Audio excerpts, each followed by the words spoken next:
Oh, pushing the button on a Monday. What's up, everybody? What are you doing?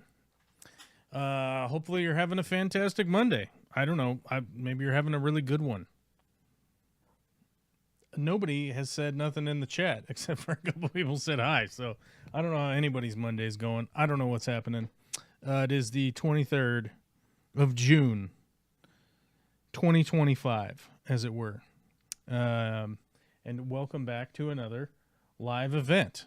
Although I am wondering why our why is our chat text purple? We gotta change the color. We gotta fix that. I just realized it was that color, and we gotta fix it because it's supposed to be green. That's kind of a weird green. I wonder how that shows up. Let's see. We're going to find out.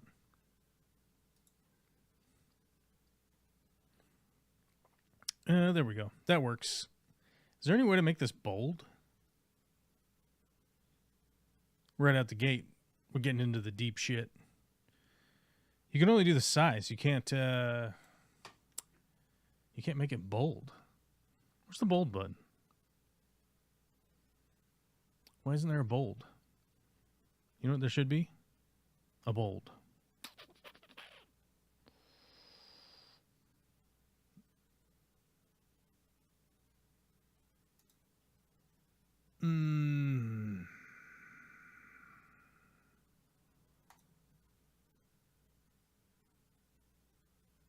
All right. That's a bolder font. We'll go with that. All right. Because if chat color is wrong, it is all wrong. Is that how it goes? Is that how the world works now?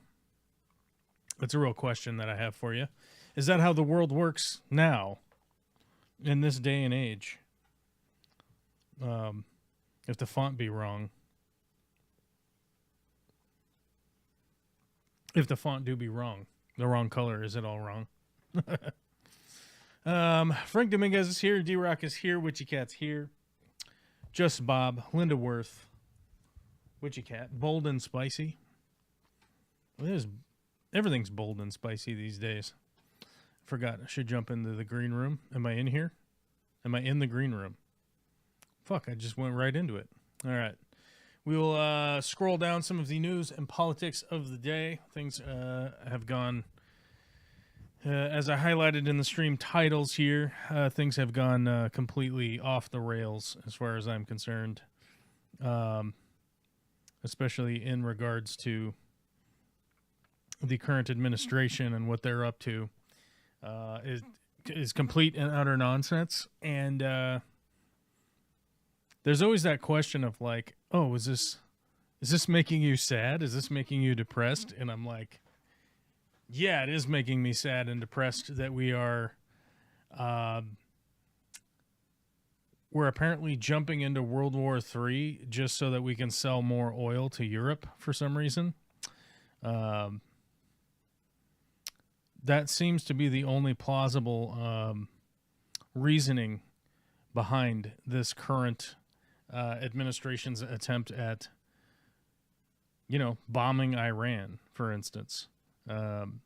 Is completely absurd that we are doing the exact same thing that that we did in my youth with sending in countless amounts of troops and nonsense into Iraq, Afghanistan, all of South America, essentially, with all of the crazy dark ops shit we've been doing down there for the last 40 years.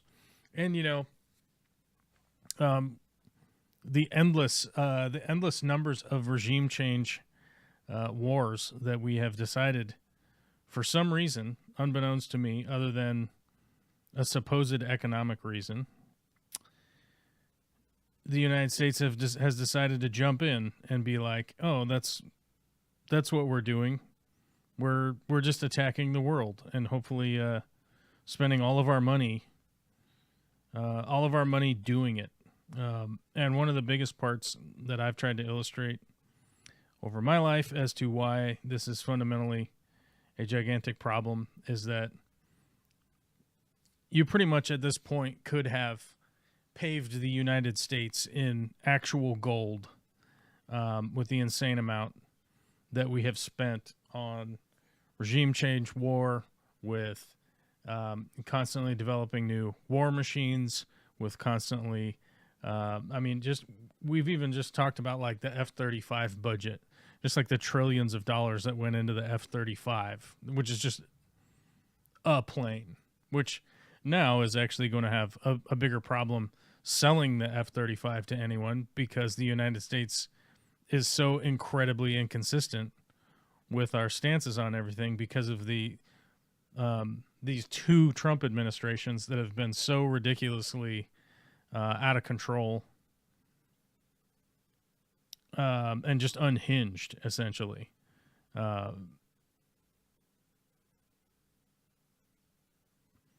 With their regular unhinged stance of being like, hey, we're just gonna do a crazy thing and then we're gonna do another crazy thing, right?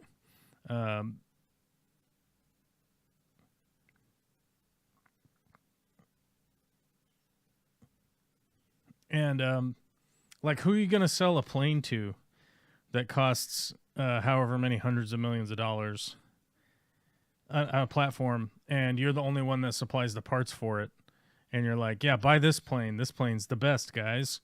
The unfortunate side of that is that no one would want to buy a plane that they couldn't maintain or repair if needed.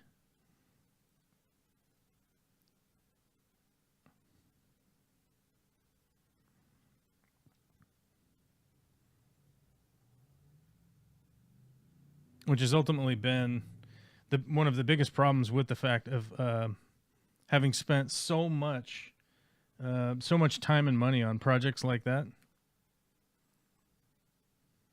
Hold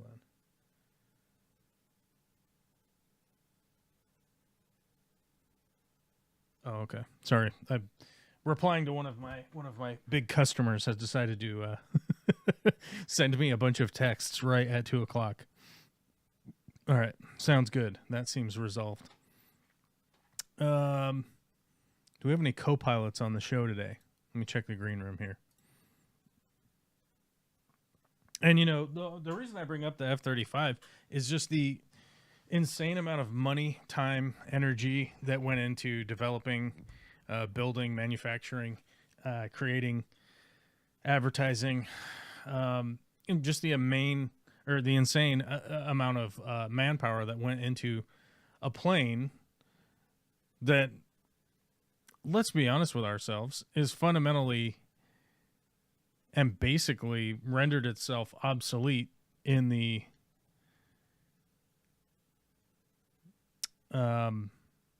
advancement of like the current warfare, right?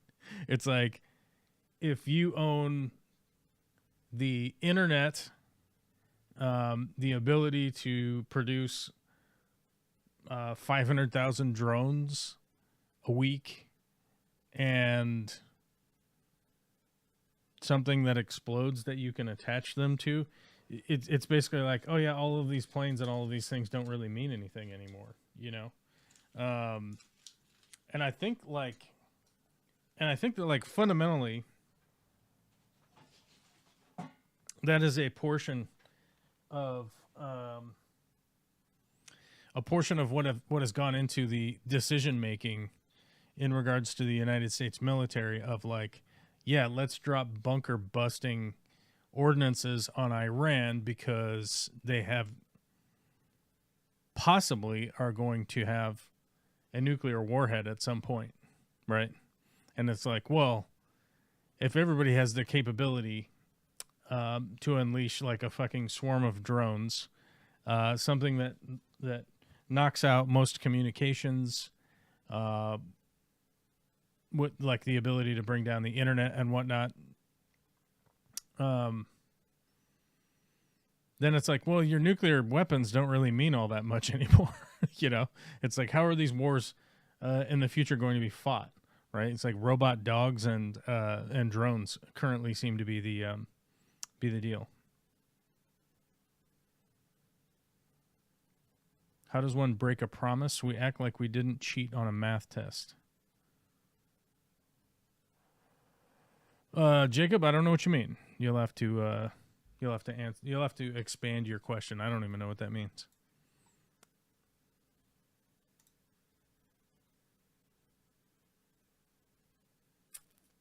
Just gonna double check my title.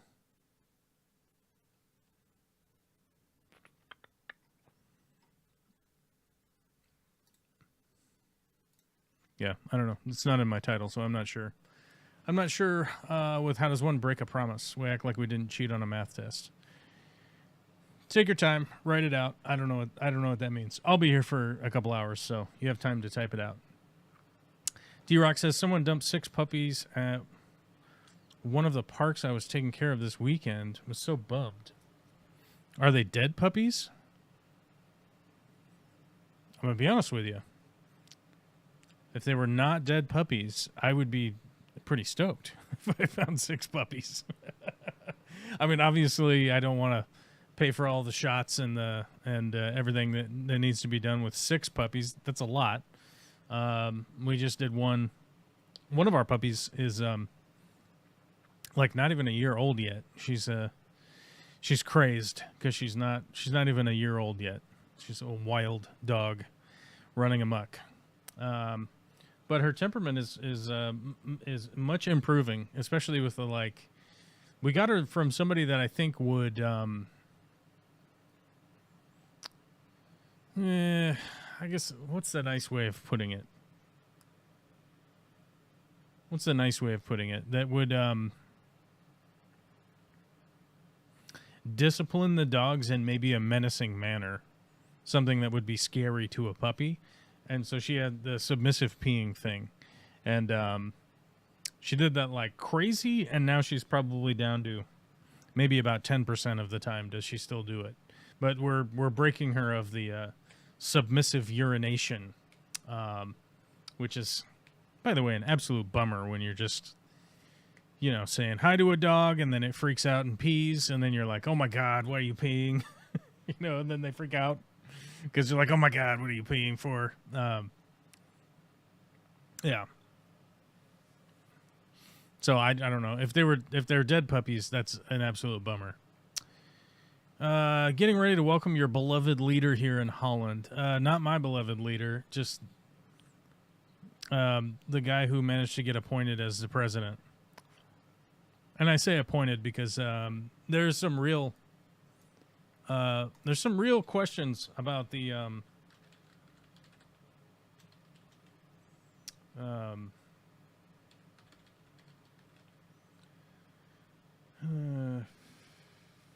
what do you call that?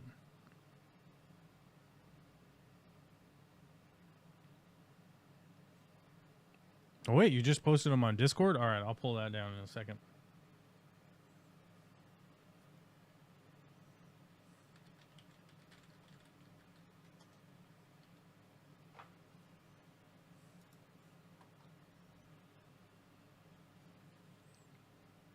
So where was that? I have to figure out where it was.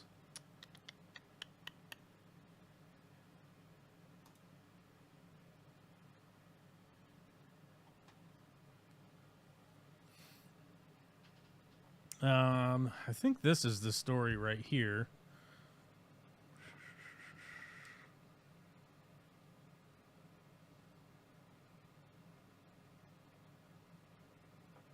Oh, this is the Senate one.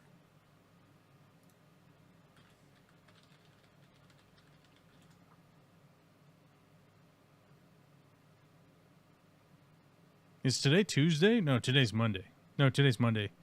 Joel, you liar. Today's Monday. If today was Tuesday, I'd be in a completely different attitude right now. My attitude would be, holy shit. Let's see. I got to find where I posted the link.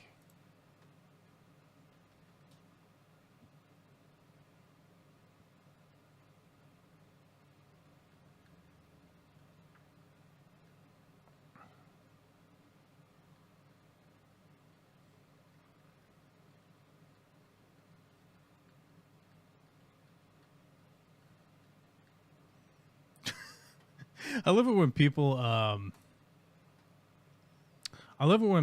will post a flashback photo.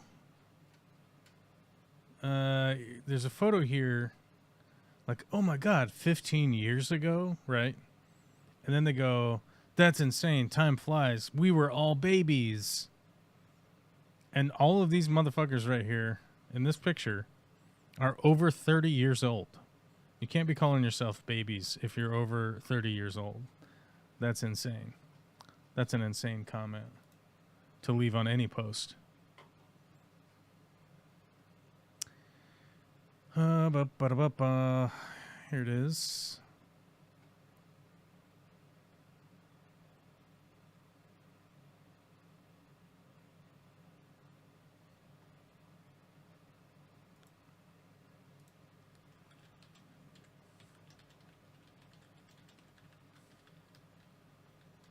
How do you spell Pennsylvania?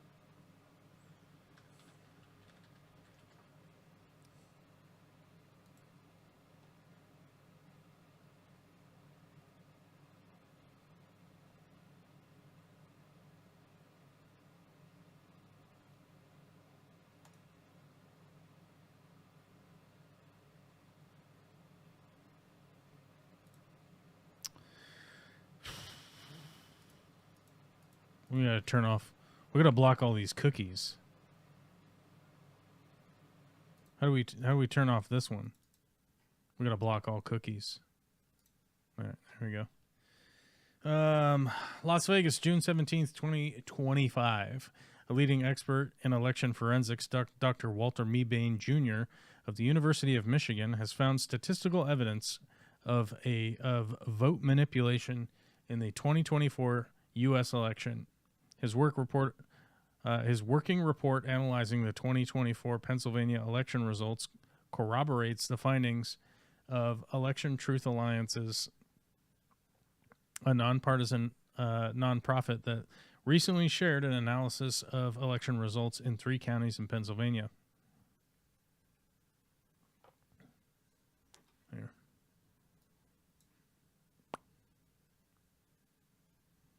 Where's my source button here?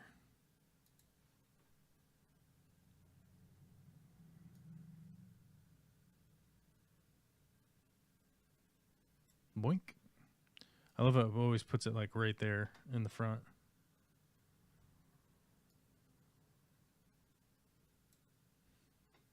So this report came out last week, and I was reading it, and it was really making me question like a lot of the actions of the current things that are going on.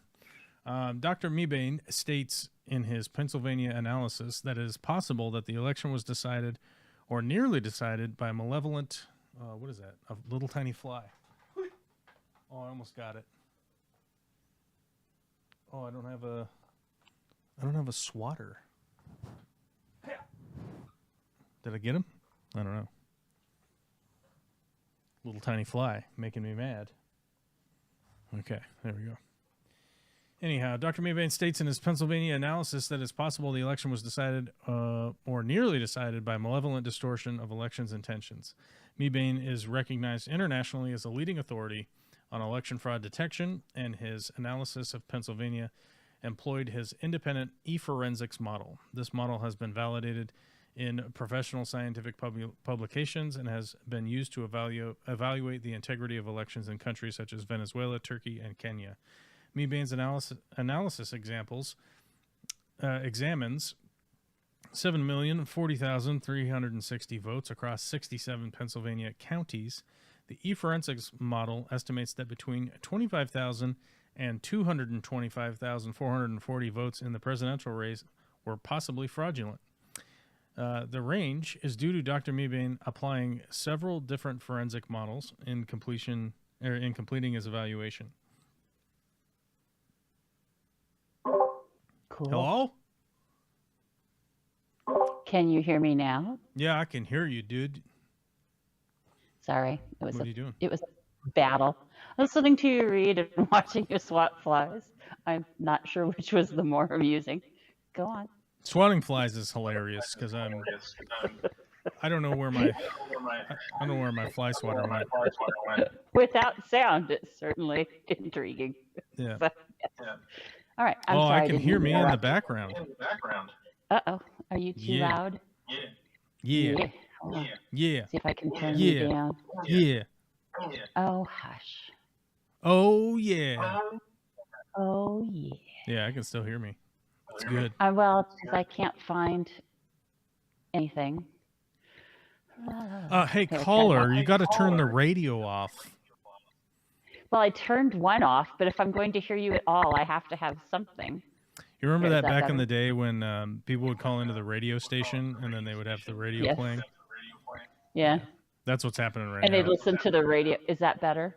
I have turned you down. I don't know. We'll check. Yeah, I can still hear it. Well, I won't be able to hear you at all if I turn it off I because get you're the on doubling. speaker. There you go. Is that Oh, better? there you go.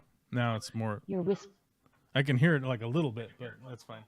Who cares? because you're literally whispering. Who cares? No one is watching this anyhow. Who gives a shit? This is just between you and me. No, D-Rock's here and Just Bob and Jacob. I stopped reading. Buffoon. I stopped reading, so I'm not Go reading. read. I'm not Go reading the read. chat. It's just you and me. It's just you and me here. You and me, babe. Somebody else has to join in with their word mouth hole. That's not going to happen. Why not? They do it all the time. They're constantly calling in. Yeah. So, long story short, here with Dr. Meebane's election fraud situation is that it's pretty clear that there's like a group of ballots in Pennsylvania that are most likely fraudulent. Yep. And Not that they care. this presidential election was determined by these swing states with these small groups of voters. You know, people would go like 225,000 votes. You know, that's hardly anything. But you go like, yeah, but that turns the Electoral College in the direction of the orange turd. And we have seen them on multiple occasions. We've seen them on multiple occasions go up on stage and say thanks to Elon Musk for fixing the votes in states, right? Which is another one of the reasons why people were. I mean, it's not the only reason, but it's another reason why people would be even more and more diligently checking the integrity of this. Yeah, I don't know. I can still hear myself feeding back. Is it bugging you? Huh? Is it bugging you? It's bad. I mean, because that's going to be heard by everybody. Well, all right. I don't know. I don't know what to do. Your audio situation is weird. I didn't realize my mic was so good all of a sudden. Your mic's like hella good. What do you have it set on, like omnidirectional or something? No, I have the DJI mic I'm using today. I finally dug them out. Went, oh yeah, duh. Oh yeah, duh. What are the? Hold on, let me check the DJI. I'll mute you. Mic. I mean, your audio is better. Your voice audio is much better. Which one do you have? Because I know that there's a way to. I'm using the mini mic 2s. I have 3 of them. So I've paired one with my computer. I'm not using a headset, and therein lies the issue. Oh yeah, you need like an earpiece is helpful. I do. To adjust the omnidirectional microphone settings on a DJI mic, you'll primarily need to access the settings menu on the receiver. From there, you can adjust the gain, potentially enable low cut filtering, and choose between mono or stereo recording modes. The transmitters themselves also have some settings that can be accessed at double pressing the mute button. I thought there was a way to either you could do the low cut filter, so you just wouldn't hear me a little bit in the background. That's one way to do it.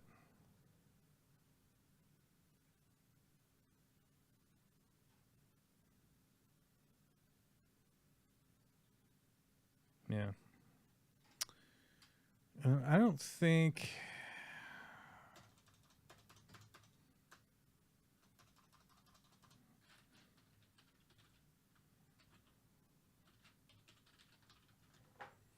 I think there's a way to change the pattern settings.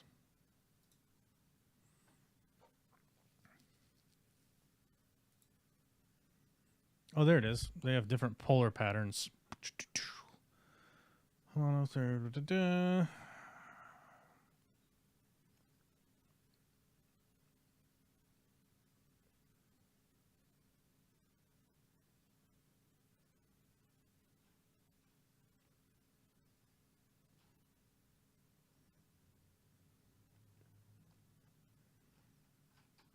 There is a way to do it, but it just involves us watching YouTube videos.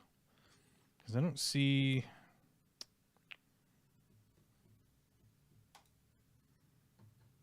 like a visual walkthrough here.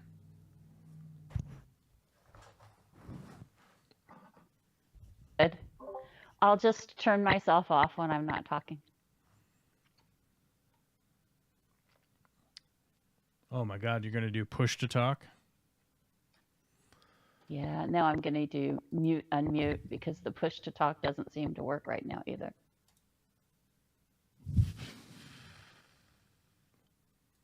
Who just said bold and spicy? Oh. That was me. Talking about font. Let me see if I can't find these puppies. Sounds like puppy news is the most important news right now. Oh my God, look at these puppies.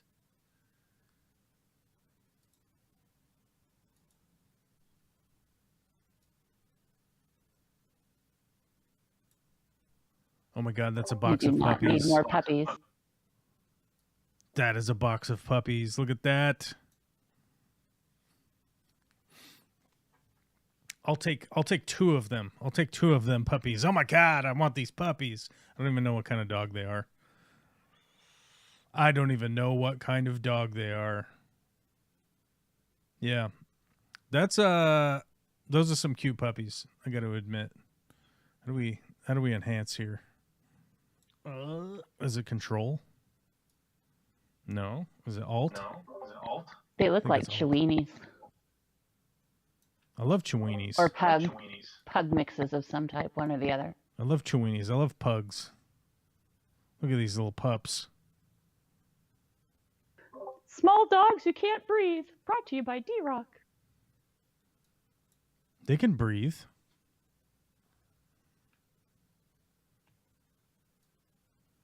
Look at this. Those little brachyphile noses are full of snore. I'm very well versed in those little noses. Look at these little dogs. I want those little dogs. Those are some cute dogs. Yeah, I don't know why somebody would dump the puppies. Mainly because some people are absolute fucking assholes, first and foremost. I think this is maybe it's not uniquely American. So let me rephrase my thought here before I spit it out of my mouth. I don't think it's uniquely American, but I have noticed that it is unique to Americans recently. That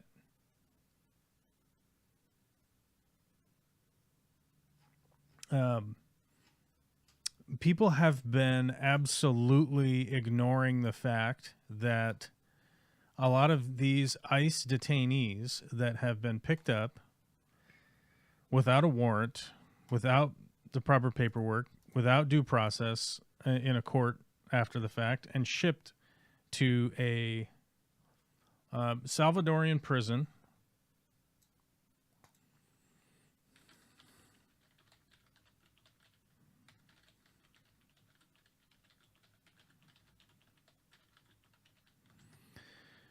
And I want to make sure I quote the right person here.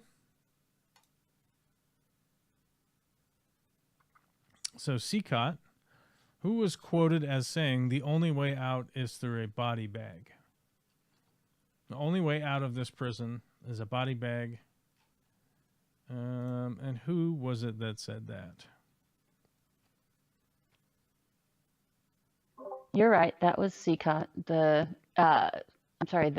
president, I believe, of El Salvador while he was sitting in the Oval Office with the orange turd. Yeah, I want to make sure I get the quote correct here. Because I believe it was Bukele, but I want to see if I can't find the quote from him.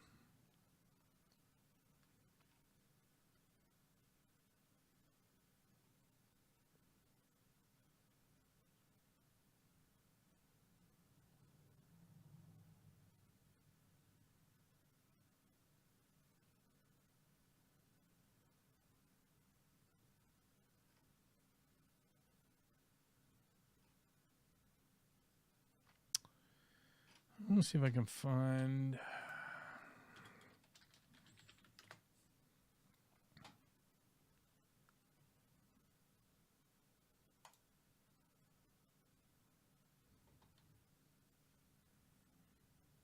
It's like I wanted to see if I could find the quote from him.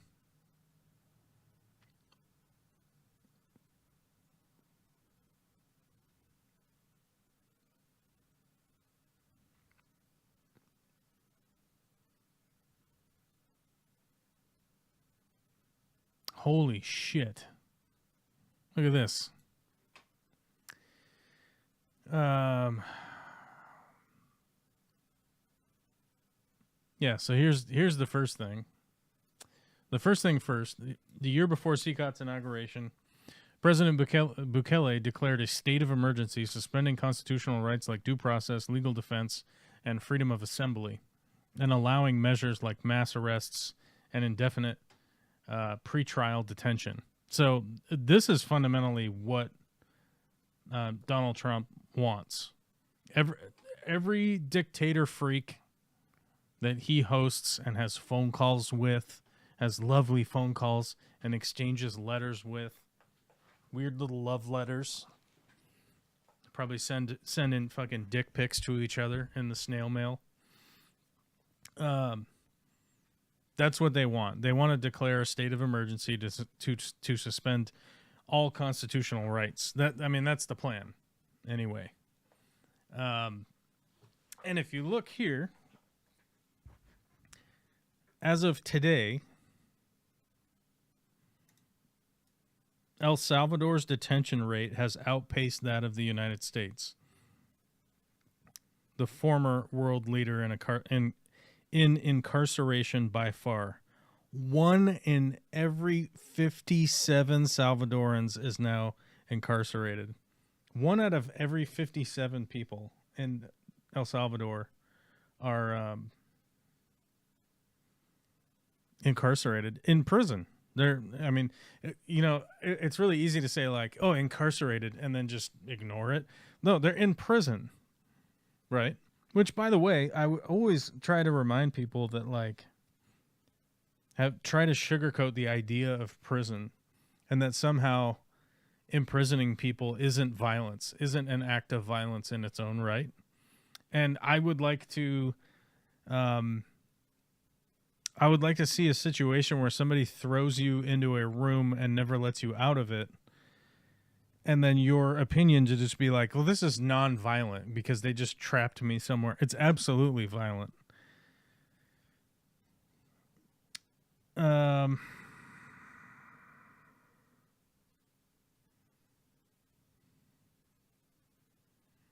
85,000 plus people have been detained by the state during this period.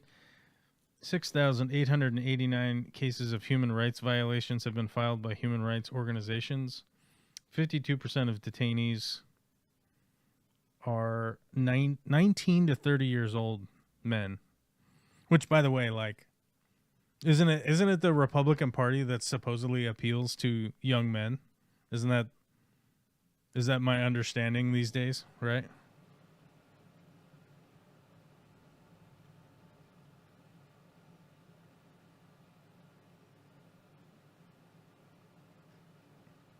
I can't find the quote from Bukele.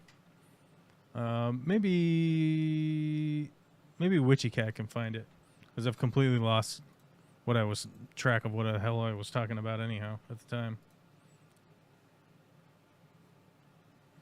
Because Bare Bottom Branton came here, and I don't know. I've never seen that. Never seen them before. I think this is their first. This must be their first time here.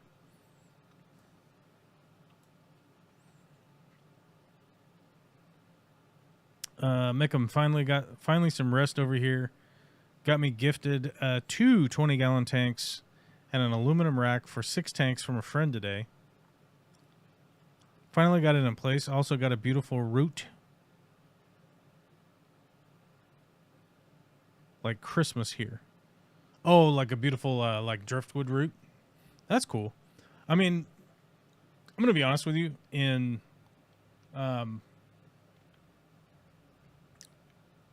the aquascaping hobby itself, I don't think there. I was thinking about this a while ago, but like some really like a big pile of insanely unique pieces of driftwood is a big time Christmas. Now, I was thinking about it, about the fancy rocks aspect. Like if you really got some Japanese Sierra stone or something like that, that'd be Christmas also, but I think the bigger Christmas is the big giant driftwood is a monumentally exciting one. And I think mainly because it has a lot to do with like the ability to find really unique and big and cool pieces of driftwood is definitely more difficult than finding rocks, honestly. I mean, obviously it depends where you live. Like if you lived in the Sahara Desert, you might be more excited about the rocks. I'm not sure. Witchy Cat needs headphones. Yeah, I think that's the audio setup of the dreams for Witchy Cat would be to have a headphone in. When I used to have people call in, I used to wear a headphone myself. But ever since having built my office this way, like I position the speakers over there, and my microphone is super directional.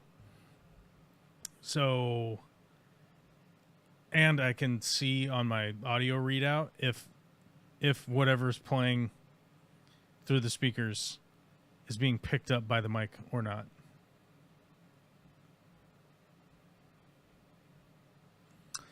Yep, no root is exactly like one another. A unique one is always awesome to get. Yeah, and like I said, the other side would be like in the States for sure.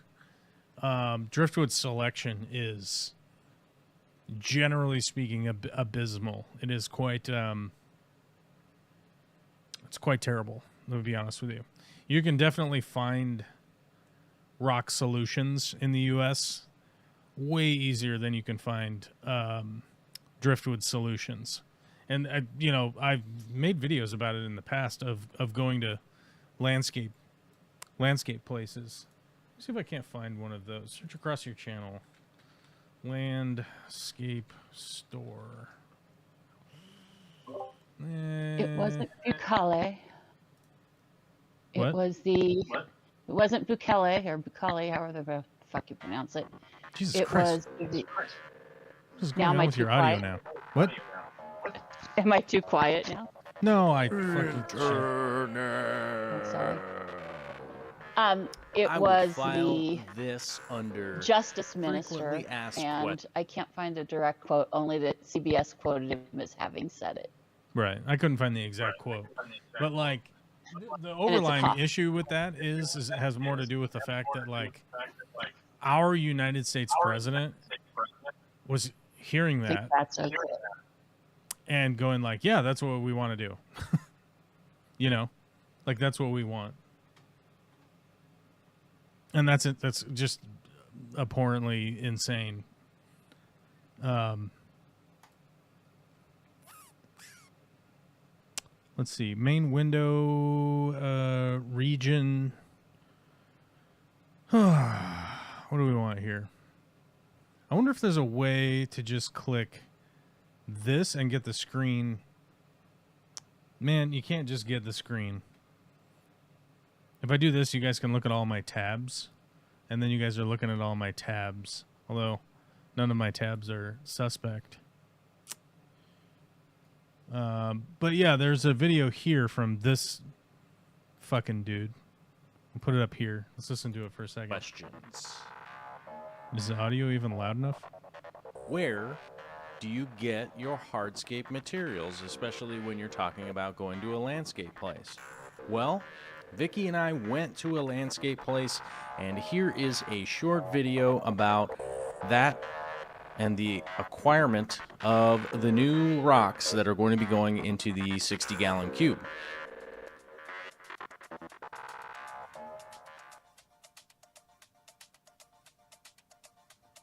Holy shit, it was snowing? As you can see, we had to drive hours and hours and hours, and realistically it was it's about a 25 minute commute for us, so it's really wasn't that big of a deal to head over to West Sound Landscape Supplies. This video is not sponsored by them, but I must say, great selection, very nice people, very helpful, and we're very accommodating considering it was ice cold blast outside, and they were more than happy to help us out with what's going on. We're asking questions about all these big bins of rocks and stuff that they got. As you can see, everything is more or less. I just got my shadow. Look at that. You know, sorted, rinsed, washed off, and kept in, nice kind of, separated areas for what kind of rock. A tiny, you had a list of 3 or 4 different. Look at this shit. Which is a dark colored. This was my point right here. Is that like these guys didn't have to a landscape yard like this as we go through. These guys didn't have any. They didn't have any driftwood. They didn't have any driftwood, but as you can see, there's just like shitloads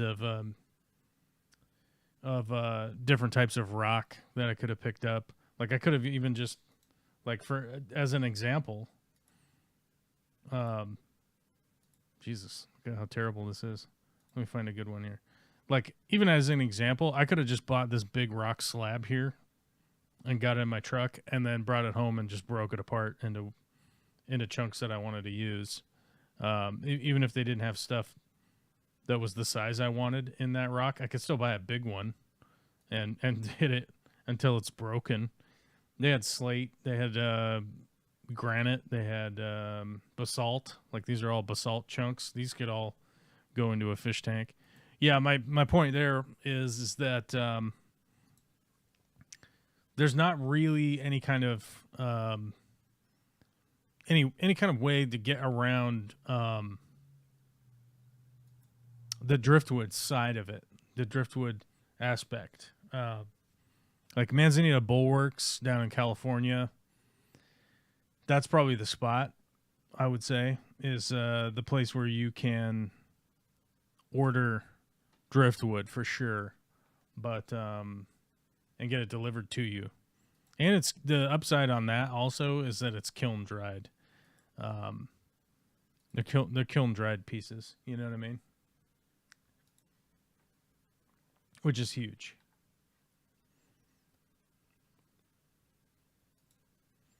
I didn't realize like how bad a lot of my YouTube videos actually are. What's up? I said very bigly. Very bigly what? Huge. I was just adding stupid comments. Go on. So I didn't mean to interrupt your self. Oh, no. Very, very bigly rock, you mean? Oh, yeah. Yeah. We're remixing the echo. It's gone now. Sorry. All this well inside the stream. Outside, not so much. Yeah. I mean, okay. Some people recently over the weekend, including my dad, we were talking about the bombing of Iran, which if you were to analyze the bombing of these nuclear facilities in Iran and you were trying to view it through a microscope, ignoring all history, ignoring all the other events going on, even in just that part of the world,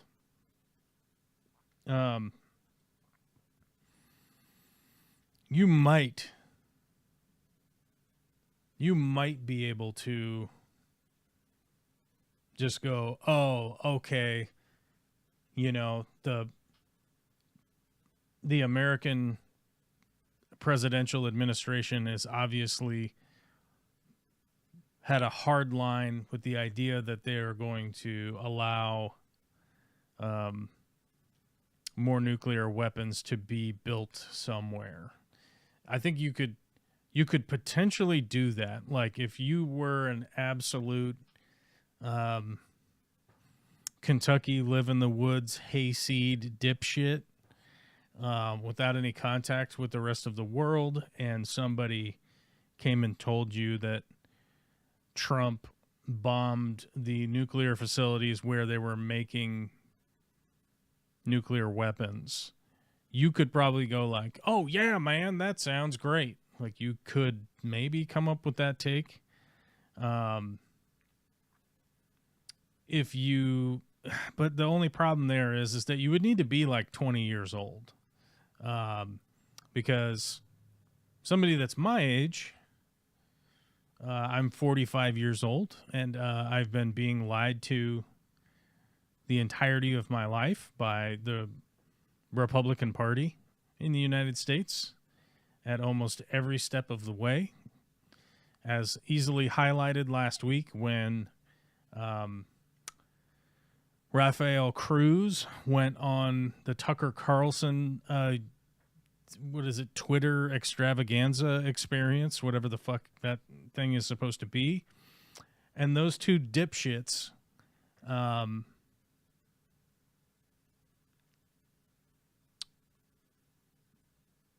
are breaking it down for each other, against each other, about the thing that they supposedly worship more than anything. They're even their own religion. They can't even highlight that they even know anything about it, right?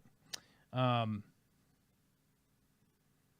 I would just say that, like, if you wanted to understand, like, the experience of watching the Republican Party for the last 45 years, you can go watch that Rafael, a.k.a. Ted Cruz, and Tucker Carlson Twitter experience video, and you would start to understand that, like, oh my God, these guys have been just straight up making up and talking shit the entirety of their careers at so many levels, right? And to circle back, if you were a guy like this imaginary person in Tennessee, or did I say Kentucky? I don't know, whatever. And you've just been gargling the balls of guys like Ted Cruz the entirety of your life, you might be able to, like, fall prey to the, hey, we're stopping more nuclear weapons from existing. But like I said, I'm 45 years old, and I've experienced these people lying for the entirety of my life. And once again,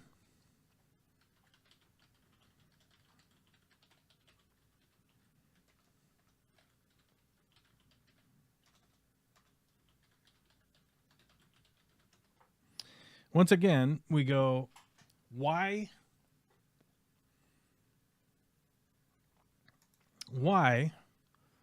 would the United States want to start another war with Iran? So first off, we have to understand that Donald Trump is an idiot just by all measures of, like, being a human. He's not an intelligent person, right? People tell him shit, and he just absorbs it. It becomes a truth, and that's it. One of the things that we need to understand here is that on the surface level, Donald Trump is not only a stupid person, but he's also not a calculating person. And he often accidentally exposes the reasons why he's doing stuff. And today would be a perfect example. He was sending out tweets or whatever. He was sharding onto the internet. He was sending out sharts onto the internet about how the Department of Energy should start drilling for more oil. First off, the Department of Energy doesn't even drill for oil or give out permits for drilling oil. That's the Department of Interior, are the ones that give the permits for drilling. Okay? And the Department of Interior doesn't do any drilling either. So either way, you're just completely wrong when you say that the Department of Energy in the United States should start drill, baby, drill like you've never drilled before. And it's another it's another like blatant example of a total lack of understanding that the fact of how any system works in the United States, that somehow we're going to start drilling today to produce more oil today. You know, not even like understanding that you need to pull crude oil out of the ground and then you need to refine it into diesel, gasoline, kerosene, and then whatever it is that they make plastic out of, the hydrocarbon, whatever. I don't know. It's not my job. I could look it up if you really need me to. But not even understanding that, like, there is infrastructure necessary for production. And on top of the fact that the U.S. produces more oil and oil-related products than any country has ever produced ever. And now we're supposed to... like fucking just produce more because the guy sent out a fucking shit tweet on whatever weird platform.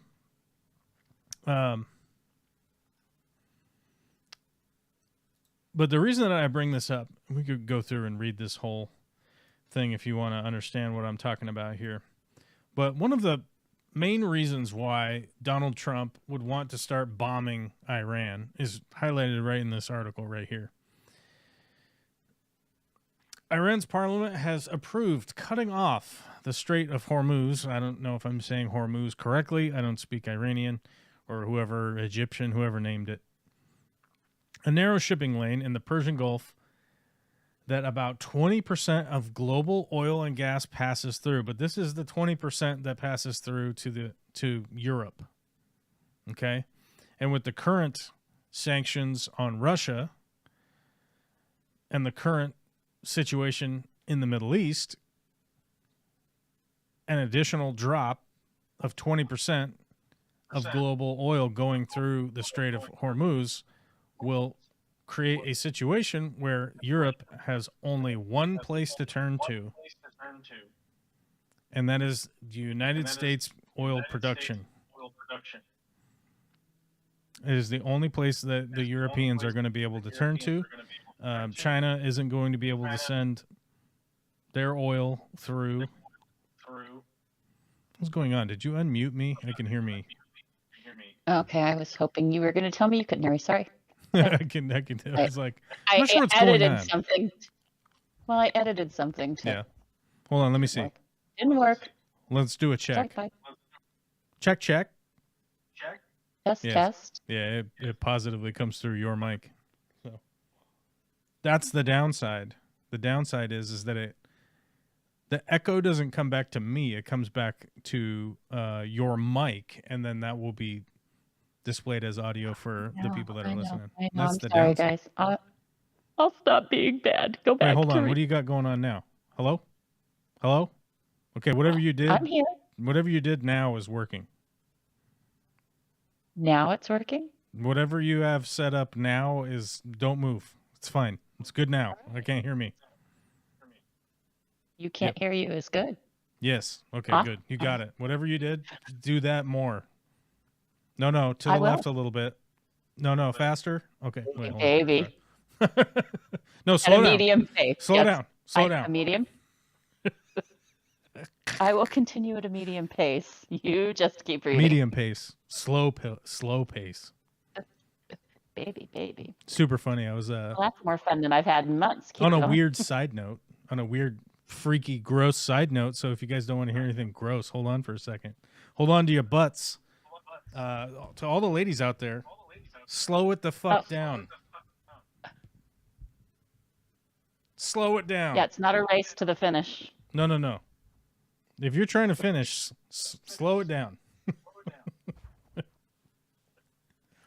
Your catastrophic 9,000 RPMs mayhem is it's not enjoyable. Hey, some of us are just hungry. Shut up. Move on. You gotta cool it down. Holy shit. Did we get a fucking super chat? We got a super chat today? It's been a bit. Hope you and the family are well. We are quite well. We're doing good. And while people are here, I would like to remind all of you that I won't be here for the next couple weeks. So my apologies. Oh, now I can hear me again. Sorry. My apologies to everyone, but I will not be here next week. Or the week after. And my apologies to everyone in Florida, because I will be down there spraying my germs all up in your eyes for the next period of time. I will be hot spraying germs all over Florida. What's that? Are you going to get to see Zippy? Zip Gun? I don't know. I was trying to figure out. Zip Gun lives way up north, if I recall. Hold on, I have to turn this off. Oh, let's finish talking about this article, and then we'll go into that. But what I want people to understand, especially people that are watching the stream today, the reasoning behind this conflict in Iran has nothing to do with their production of nuclear weapons. It has nothing to do with that. The nuclear weapons production is an absolute scapegoat for this right here, highlighted in this is in AP News. If you want to look this up, it doesn't say, hey, here's what Trump is doing. But if you want to start to understand some of why this conflict is popping off, this is why. This is why.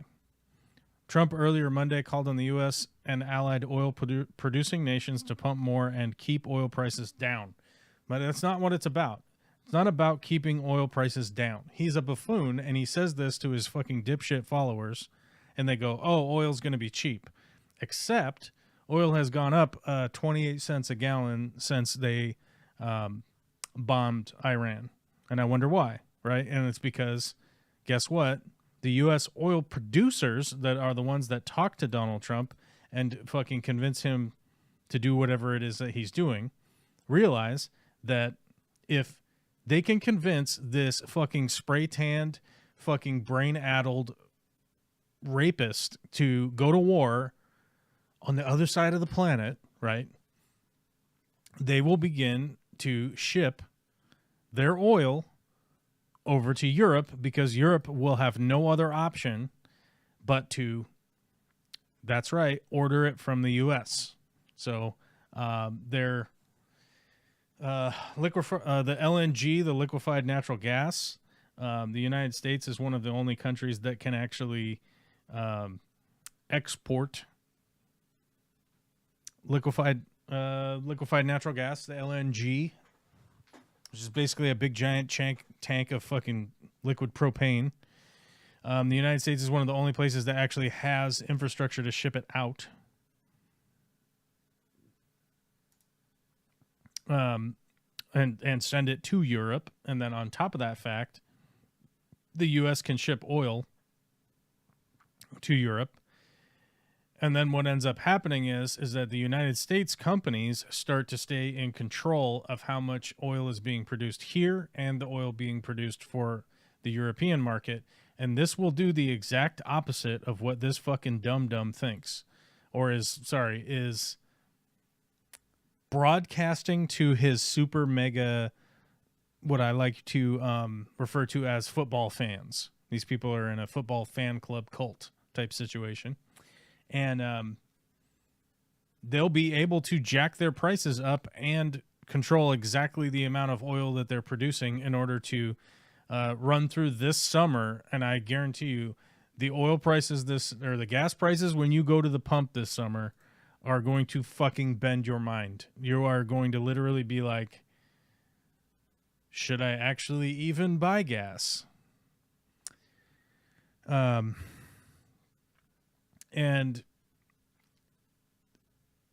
for some reason, somebody has managed to convince the Don that that this is beneficial to him in some way.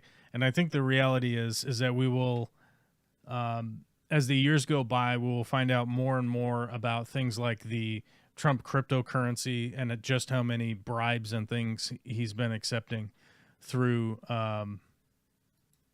situations like that, where the personal enrichment for him and his family will be absolutely off the charts. And we will consistently, over the next decades, if we did survive, which there's no guarantee for that, we will constantly be wondering, how the fuck did we get to this point? How the fuck did this happen?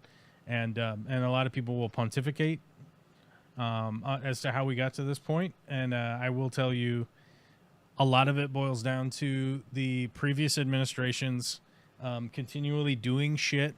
Like the Patriot Act is a perfect example. Like, you might be old enough to remember the Patriot Act, where people like me went out and protested and tried to explain to people just how fucking detrimental and insane this law and these programs would be.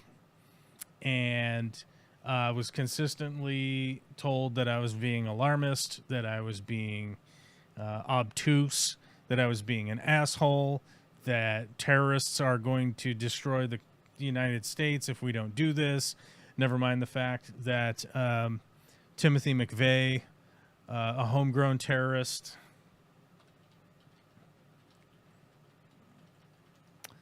blew up the whole federal building in Oklahoma in 1995. And if you want to see what that looked like, it looks like this. But the big problem is that there are so many fucking racist pieces of shit in this country that because a white guy did this, that we didn't implement any kind of insane laws in order to spy on every single person that that is within, radar signal of the United States. And I honestly can't even remember like how many. 168 people died. Right. And the weird thing is that there's like, have you noticed that there's like no conspiracy theories around this? There's no conspiracy theories around Timothy McVeigh creating a bomb big enough to blow up this whole federal building, right?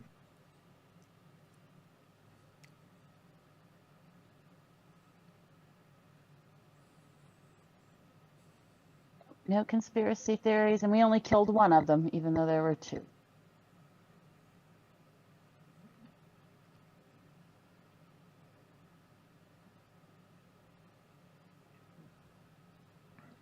He was killed in my hometown. Oh, was he? Yep. Sat on death row, literally across the field from where my best friend in high school lives. Mm-hmm. But it's the exact same situation where, like we're just repeating history here, with like the big beautiful bill that they're passing, or attempting to pass. I don't know if they're going to be able to get enough Senate votes to pass that bill, because I'm not sure if. I mean, I'm not an advocate. And I'm not advocating for political violence, but my guarantee in my mind here is that, like, if they pass that bill, that political violence will escalate astronomically in this country, especially with some of the things that they have put into that bill, like the fact that the executive branch would be able to disregard the judicial branch,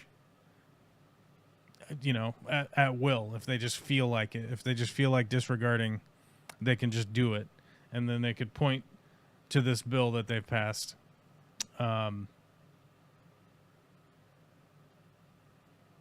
But you know, once again, it's like I'm the hair on fire guy who's like, this is fucking crazy and we can't let this happen. And the unfortunate thing is it may or may not just pass in the middle of the night, and the meanwhile we'll just start bombing some other country and stop thinking about it. You know, last week, two different Democratic politicians in Minnesota, one was attempted to be executed and the other one was actually executed by a fucking right-wing extremist fucking Christian evangelical preacher guy. You know, not on my team, folks. As a matter of fact, I got told that I got told like a week ago that my attitude towards the churches was a little bit harsh on the people that like the churches. And I will say this, I said this then, and I'll say this now publicly so that people understand that if those Christian people are offended by the things that I say about their bullshit, fucking fake ass, made up, imaginary man in the sky, if you're offended and you feel bad and you think it's time to be violent to me, then I will say this. You don't give a shit about your religion that you claim to follow. You don't believe it either. If you think I'm going to get violent with that guy and I'm going to get mad at him and I'm going to yell at him, and I will tell you, you don't believe in your religion that you claim to believe in. Because it's highlighted numerous times in your book of, you know, just exactly the way that you're supposed to keep slaves, right? Are you fixing that?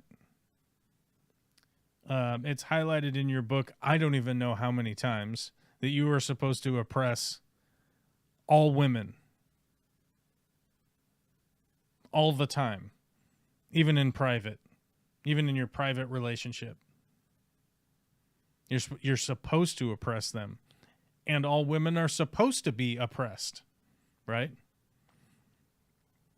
And you're not fixing that. But you're worried about me saying that your thing is fucking made up?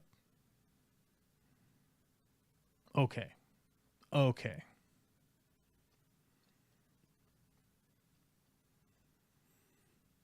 The people around Trump might be calculating, but he is motivated purely by his insane inferiority complex and the need to be the center of the universe. Yeah, it's not necessarily the need to be the center of the universe. Like, he's a huge narcissist, and when his ego gets stroked, he just does whatever person is stroking his ego, like, is asking him to do, for sure.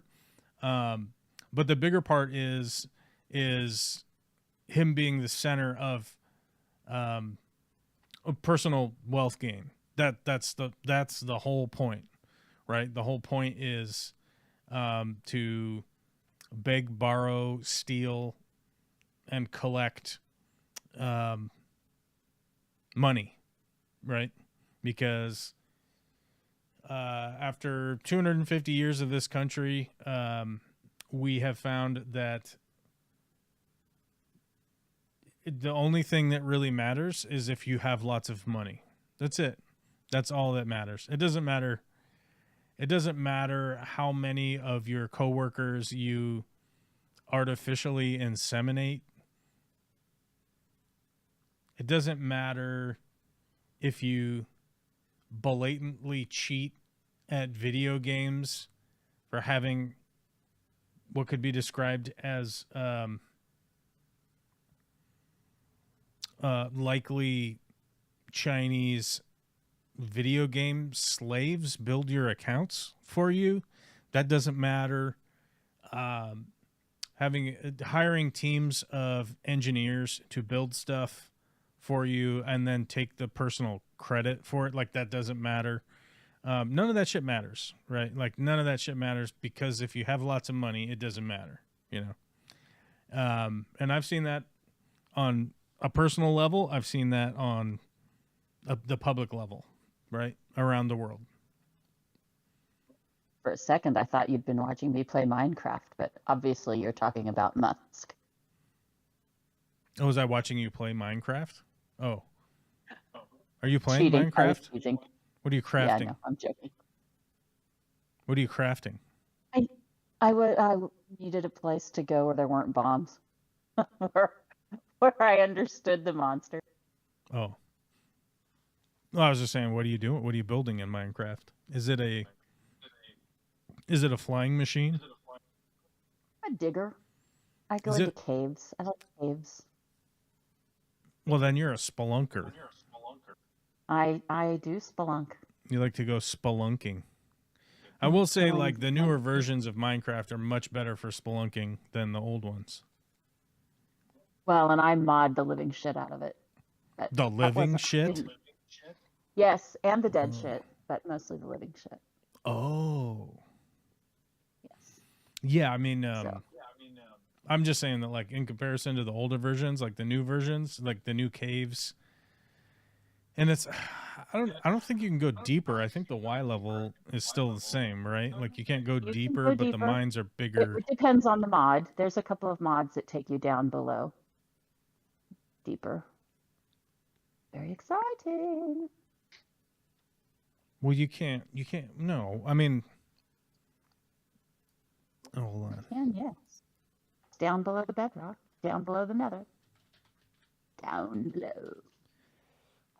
But don't get distracted by that. Let us go back to the killing of innocent people in the real world. Yeah, you can only go to Y64. They didn't expand it past 64, did they? There's a mod that lets you go down to Y124, babe. I got it. I knows it.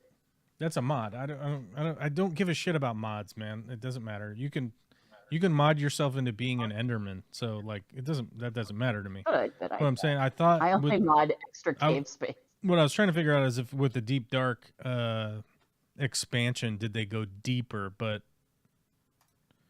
I think it looks like it's Y64. It didn't go deeper than Y64 yet.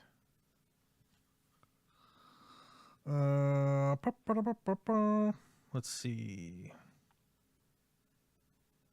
I think one of the things that I find 128 is annoying. when you hit void damage.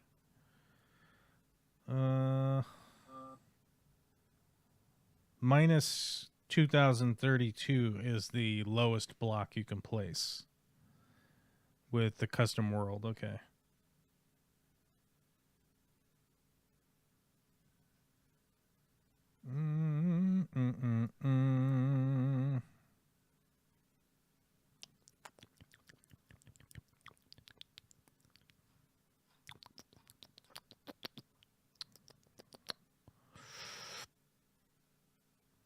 Yeah, okay. Yeah, they haven't gone further. They should go deeper. That's what they really should do, because the build height, in my opinion, the build height is proportionally like too much. It's far too high compared to how deep you can go.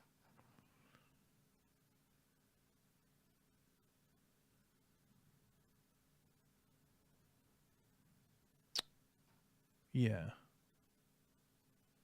Oh, just Bob's got to go to sleep. Oh, that's right. It's like 11:20. It's like 11:20. It's almost midnight, dude. You better go to sleep, Bob. Yeah, now that we're on to the Minecraft extravaganza on the build depth. I didn't mean to do that. I'm so sorry. I mean, I don't care. I mean, as long as we're entertaining Will with the $5 super chat, then we're doing good, right? But the family is doing well, like they asked earlier. This weekend was a topsy-turvy weekend. Topsy-turvy. Lots going on. Went all the way over the mountains to Winthrop, Washington. I don't know if you guys have ever been there. It's beautiful. It's lovely. If I had a 20-acre ranch in Winthrop with a shop and a barn and a reasonable-sized house that wasn't falling over, I would probably just be nonstop erect. I would just be erect all the time. I would be very excited by the prospect of that. But I think Let's see if we can't find one for sale. Let's see how much that costs. What's the... Oh, Zillow. Zillow. Let's just go to Zillow. Do you think Zillow's the best one? Or is there a better one?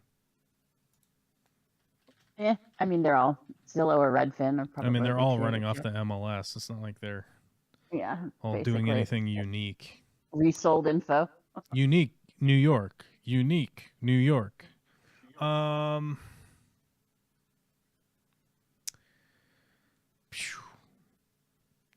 that's expensive. This one New is York or this one is a real nice looker. Let's see if it'll load. Oh, my computer gets fucking pissed at this website. Please load. No? Not gonna load it. All right, fine. Let's see. So we need for sale, beds and baths, price, home type, more. I think we need more. Must have.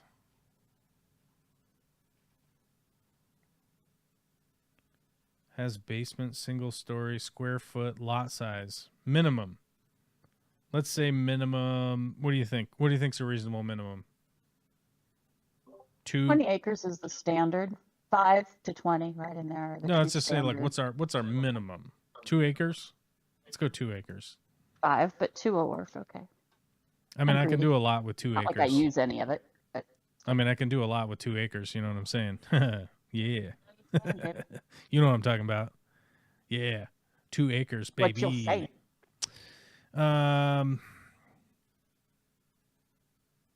Jesus Christ, why won't these load? Why aren't you fucking load, bitch? Load, you dirty butthole. Okay, there it is. There's the ad. Now we have a spinny wheel and white screen. Why? Why won't you open up an ad? Do you not want me to look at the ad? Fucking Zillow, you suck.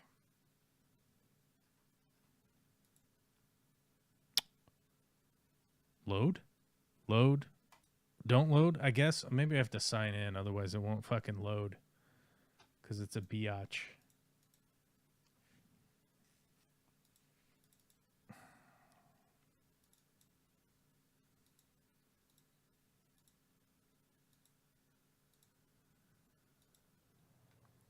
Oh my god, how do you fucking sign into this horse's ass?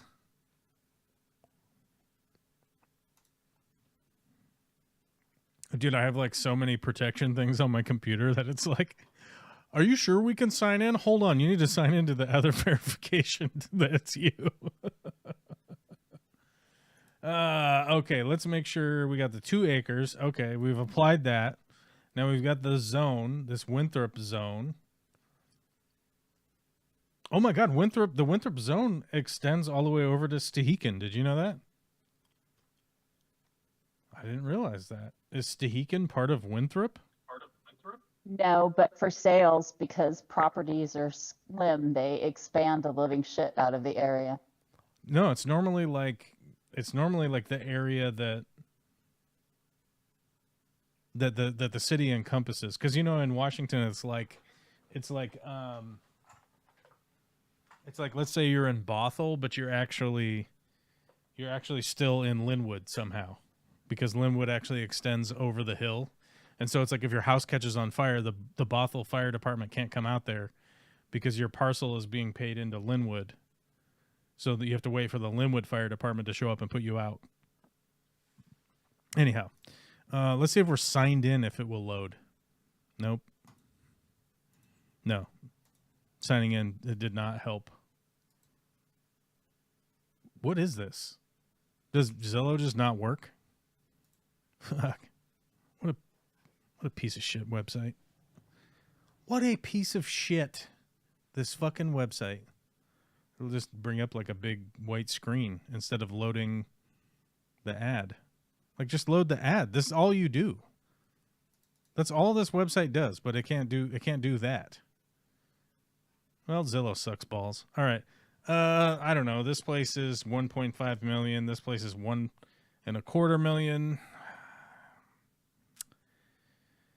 And I guess what I got to do, I guess you're right. I should probably just raise the acreage so that it eliminates all the other ones. There we go. We'll go with a 10-acre minimum, and then we can just look at the superficial ad part here. 1.5 million, 1.25 million, 1 million. Here's a lot for 700,000. Oh, here's a 20-acre lot for $225,000. I don't even know if it does it even have. I can't open the ad. I can't open the ad. I'm looking at it. It doesn't have. It's just a lot only. It's pretty though. What an absolute fucking piece of shit website. What the fuck? This is fucking enraging. Open the fucking. I got it to open. It's gorgeous. It is level. There's not trees on it though. Absolute fucking clown show of a fucking bullshit website. Fuck them. Fuck Zillow. Honor Lake, technically. Zillow can suck on my hairy ball nut. How about that? Okay. How about it? Somewhat by that. We'll go over to Redfin. Okay. We'll see if Redfin fucking mute myself loads. again. Redfin, Real Estucci. Do I need to sign into this fucking bullshit? Winthrop. Jesus Christ. What is with this pop-up? You fucking assholes.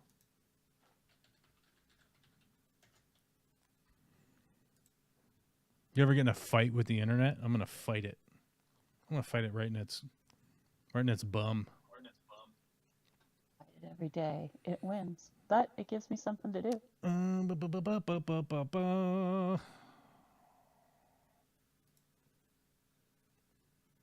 House, townhouse, filters. Here's the filter. Here we go.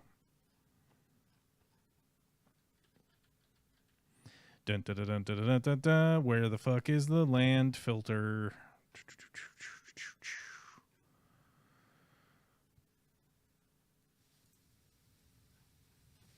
What?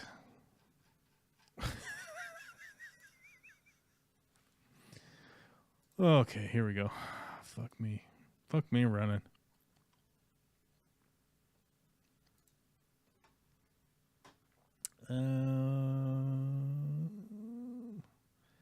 How do I clear? Remove outline. There we go. Oh my God, it's so hot right now. Sorry. Let's see. This place is $800,000. This place is $800,000. What are you doing?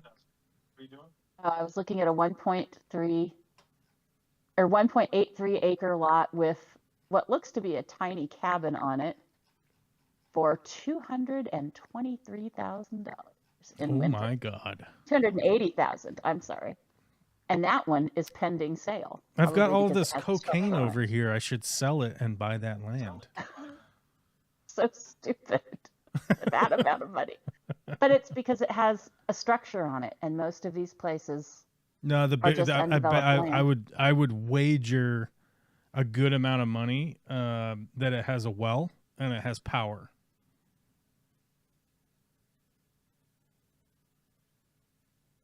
Is what I would say. I would say that it has a well and it has power. So it has water and it has power. Somebody has pulled it down. And that's the big one. Is that like, and because as you know, they're not authorizing more new well permits on new land like they used to. You used to just apply. You used to just apply that I need a well, and then you would hire your well driller, and that was it. It was just, you just pay the fee and they would just process it. Now there's this crazy waiting list and they got to do assessments and all this stuff. And it's because what was happening in Eastern Washington is the same thing that's been happening in California. If you go to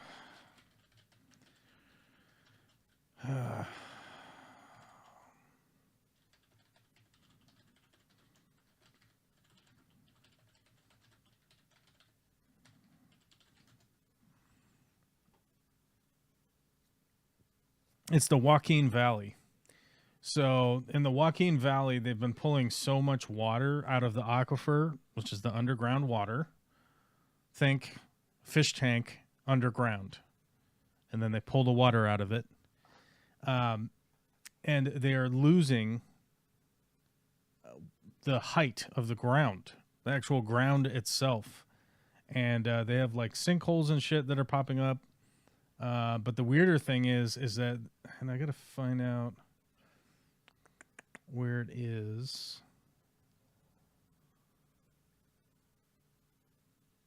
Groundwater height. I think this is it. This might be it.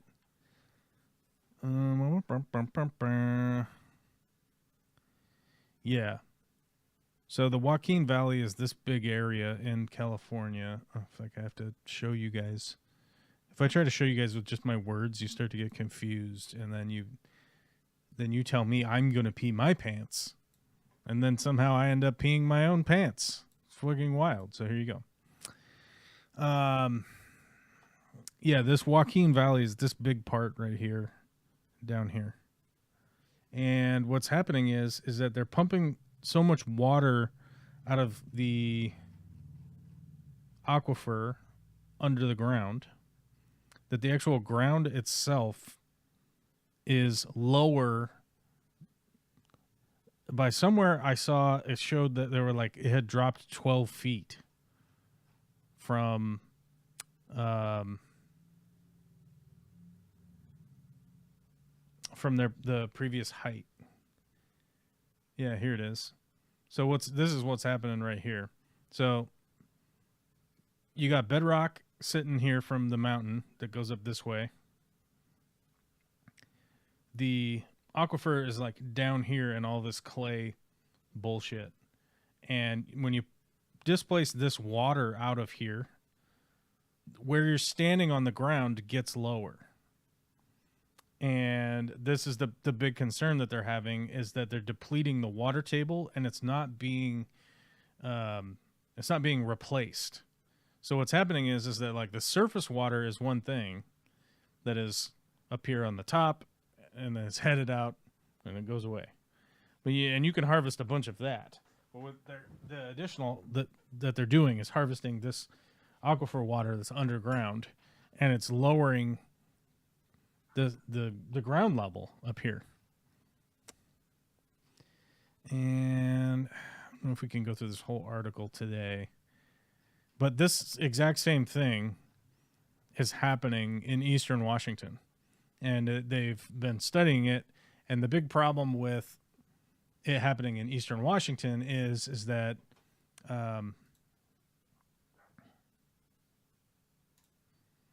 eastern Washington has the same scenario where they have like a ton of bedrock with the Cascade Mountains, and then they have all the lower erratics and all that, where that basin has washed out from what is it, the lake in Montana, glacial erratic, eastern Washington. Yeah.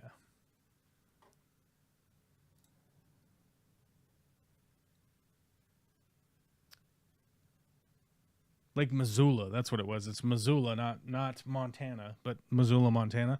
Lake Missoula, when it broke loose, I don't even know, 10,000 years ago, whenever the fuck it was. It washed out that big part of eastern Washington, so there is a ton of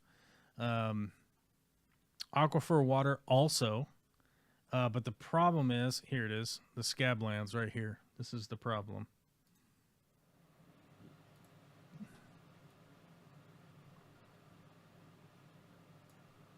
This area in the scablands in eastern Washington, as you lower the water table underneath all the coulees here. Oh, look, I zoomed in on it and it got smaller. That's welcome to the feature-rich internet.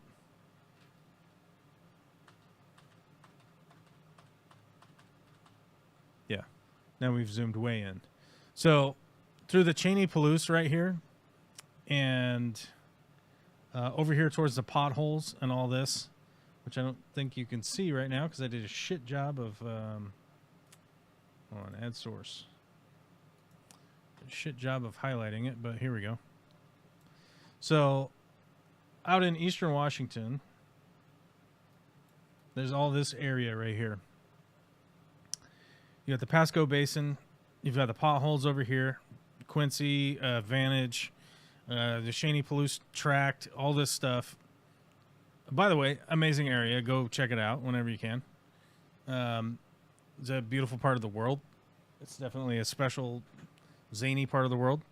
Like when this was all like flooded like this, then this all went away. And so you can see the darker blue areas here are what exists now. And the problem is that we have an insane amount of infrastructure over here where the dark blue areas are. So the Snake River is over here. Columbia River is going down here. And going up this way and wagging around and doing its whole thing and going all crazy. There are so many dams, hydroelectric dams, and so many things along this route that they're worried that once you start to drain the aquifer over here and it starts to shift some of this stuff, you could end up with something like Interstate 90 here, which, by the way, connects all the way to Chicago. You could potentially end up losing all of this. You could lose a dam. You could lose... there's so many things that you could lose from the loss of the aquifer over there that they're seriously concerned about it. So what they started doing is they limited the amount of wells that would be able to get licensed. And on top of that, because they limited that, I have no less than 10 buddies over there that do this right here, right? They do this. They do this shit. You know? You go over here and you plant all your trees and then you water your trees, or you're over here and you plant your fucking soybean, or you plant your sorghum, or your I guess you could do cherries if you're a dork, but I would do hops like an adult. Anyhow, I have lots of buddies that do that, and the reason why I bring that up is that all of the buddies that were already doing that went out and bought as many drilling licenses as humanly possible for themselves for future wells. And so they are holding them now. And so when the state of Washington was saying, hey, we're only going to allow, let's say they said, hey, we're only going to allow 20,000 more wells. Well, all of the existing businesses and businessmen and farmers and all that shit, cattle farmers, whatever, they went and bought all of those permits. So a good example, a good buddy of mine, he owns like an heirloom tomato farm over there, and he bought 6 well permits.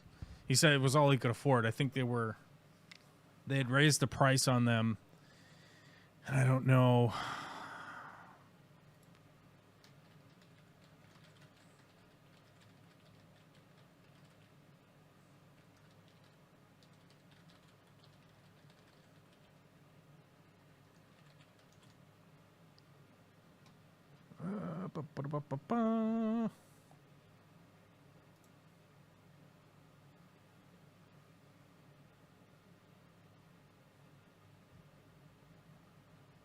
Yeah, so I think the wells that he told me at the time that when he bought the permits, I think he said it was something like $60,000, and that's all that he could afford at the time. And the breakdown of the potential fees. So a water right application fee of applying for a new water right application can cost $1 per 100th cubic foot per second, with minimums and maximums applied. And water storage applications can cost $2 per acre foot of water, also with minimum and maximum fees. So you get an idea that you could run up like a shitload of fees, but either way, he was like, there's no way my business is going to go out of business if I can't have a well. And so what he did is he bought 6, and then he went and dug 3 wells and put them in place.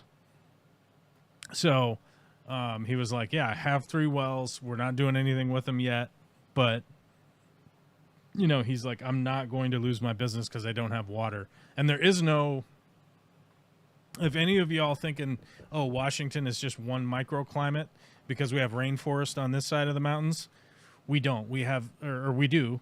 On the east side of the mountains, you have high plains desert. So you got to think tumbleweeds, dry, cold as shit in the winter. You know, you get it, right? You get it. You're an adult. You figured it out. So there is no like, oh, it's just going to rain. Don't worry. It's Washington. It's just going to rain. Yeah. Western Washington, you can, to some degree, rely on the idea of rain as a thing. Eastern Washington is high plains desert. It's crazy. You go over there. It's the absolute polar opposite of our weather here, right? So it'll be like 105 degrees and sunny over there, and it'll be 72 and partly cloudy over here, you know?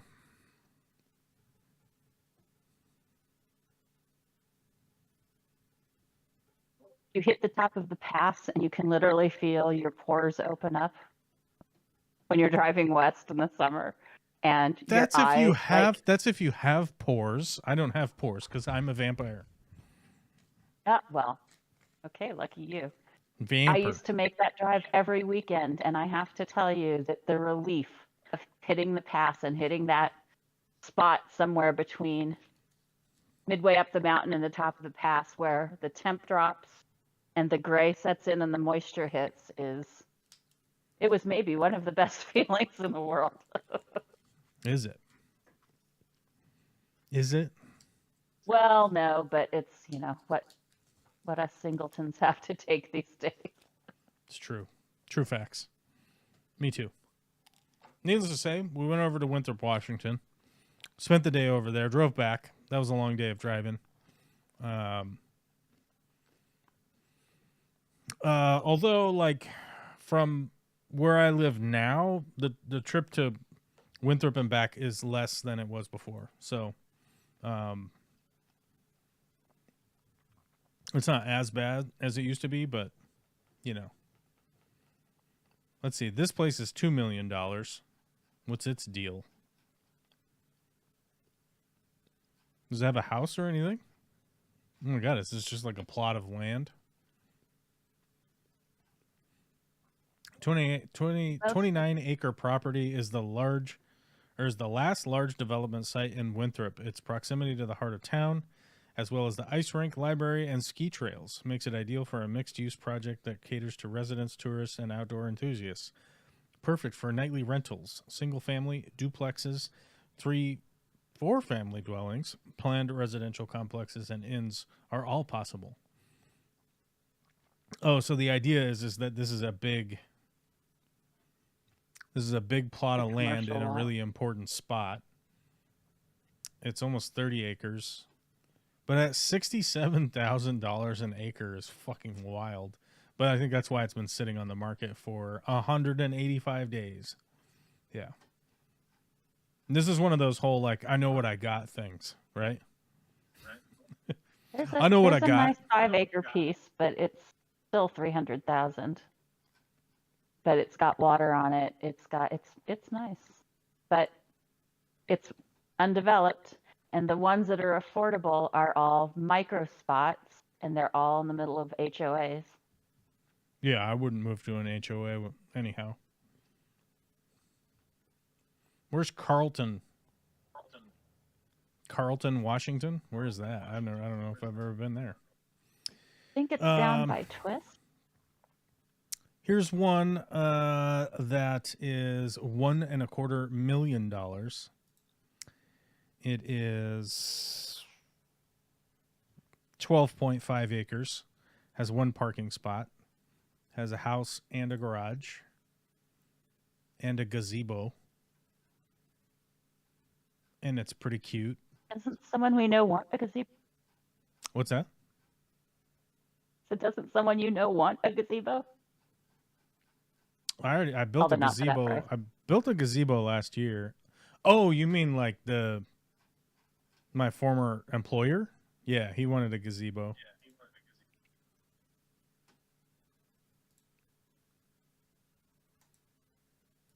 My guess would be is that he still doesn't have a gazebo rebuilt. I would guess if I had to wager. Good. He doesn't deserve one. It's more of like a laziness factor than anything. You know what I mean?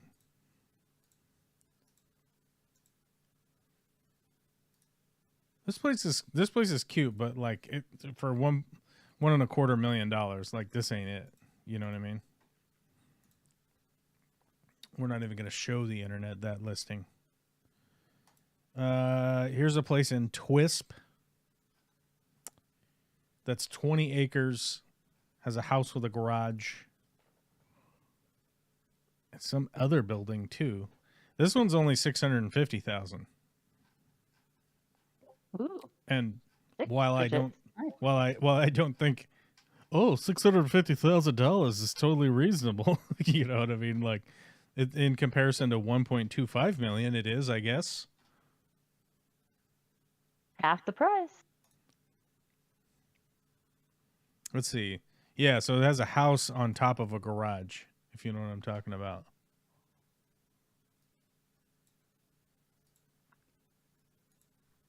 Look at this. Kind of cute. Let's go back for the people.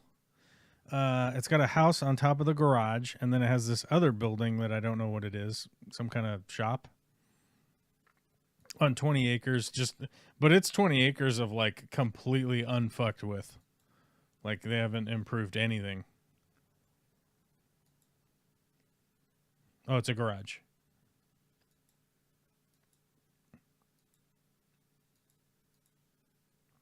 Yep, it's a little like some kind of one-car garage, and then it's got a little thing over here for garbage cans or something. I don't know what that little structure is.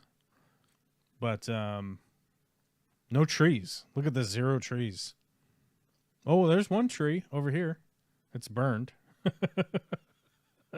Its bottom half is burned. Oh, the birches are taking place. Look at that. There they come. Yeah, That's you a gotta have that garage. lightning rod tree. Yeah, look at that. Well, this one tree right here, it's just burned. The whole bottom part of it's burned. This whole hill burned, actually. If you look out here in the distance, you can see burn tree, burn tree, burn tree, burn tree. Yeah, this whole area burned at one point. No trees, no sage. Very. My question is this: like, Signs is are this place like fairly brand new? Like, I have the question. Like, it doesn't look like it was just built, but My guess is it's maybe 2 years old after the fire in that area. yeah, I mean, And they don't want to run the chance of it burning with them in it again, so they're going to sell and get out. well, you never know because people like they move away and they're like, Yep, insurance money rebuilds and they go. no, I don't think this is an insurance money rebuild. I think,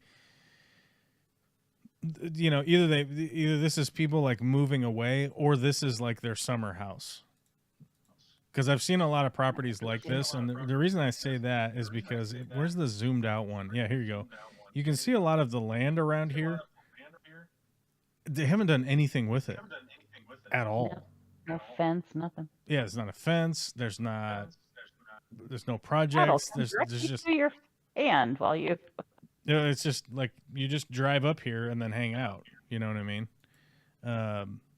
And this is always indicative of like this is somebody's vacation place because you look at this little garage that's built over here. It's sort of the perfect little garage to just put your boat in, right? Whatever recreational vehicle you're gonna put in there, and it's not insulated or anything. I might be jealous. How do we? I mean, I could live here easy. I wouldn't have a problem living here at this place. But $650,000 to move over there is pretty daunting. They just lowered it by 26,000. It's been on the market for 38 days. It was built in 2007, so it survived whatever fire. Wow, it's pretty well cared for 2007. Are those pictures older? I'm a little surprised. I doubt it. I doubt that they're older. It would be weird that you would have saved pictures. Somebody drives out there and takes pictures, you know. Let's see if it says anything. Peaceful mountain retreat. Oh, okay. Yeah, this is somebody's vacation house.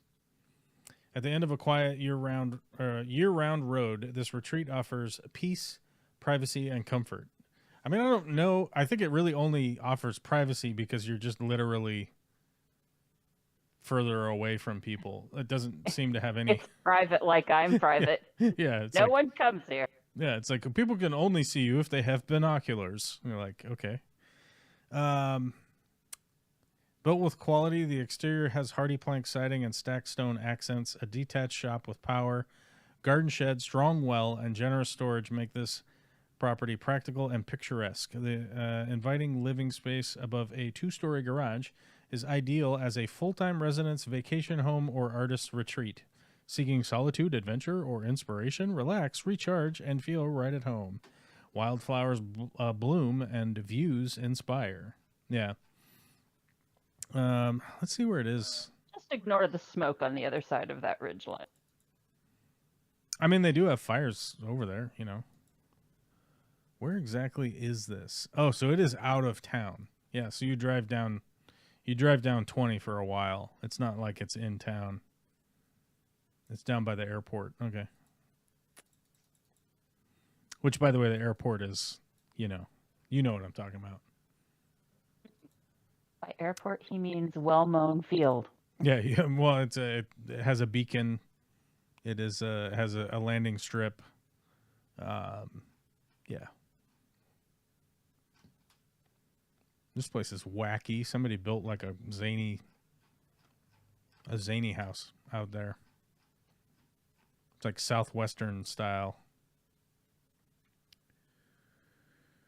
It's in a really weird spot. Anyone's building styles currently, so go zany house. No, I mean, you know, it's not like, it doesn't look like it's poorly built, but it looks like, I don't know how to explain this. Hold on. Like, this is the house that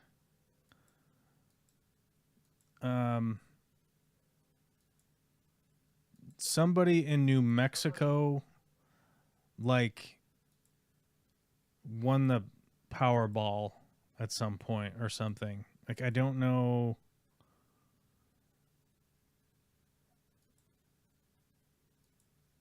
Like the Built the aspects very specifically for one person. Yeah. I mean, like, the aspects of this house aren't necessarily cheap, but they aren't necessarily like appealing to all people. Like, these curved walls all over the place.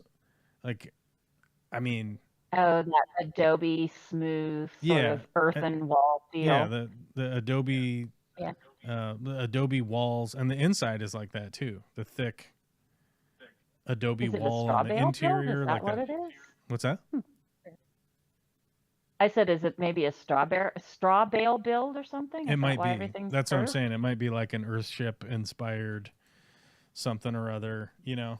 And it's like the weird kitchen here, like this weird rounded kitchen with the wood thing, and then a movable like pantry. Like, this pantry is just a wood.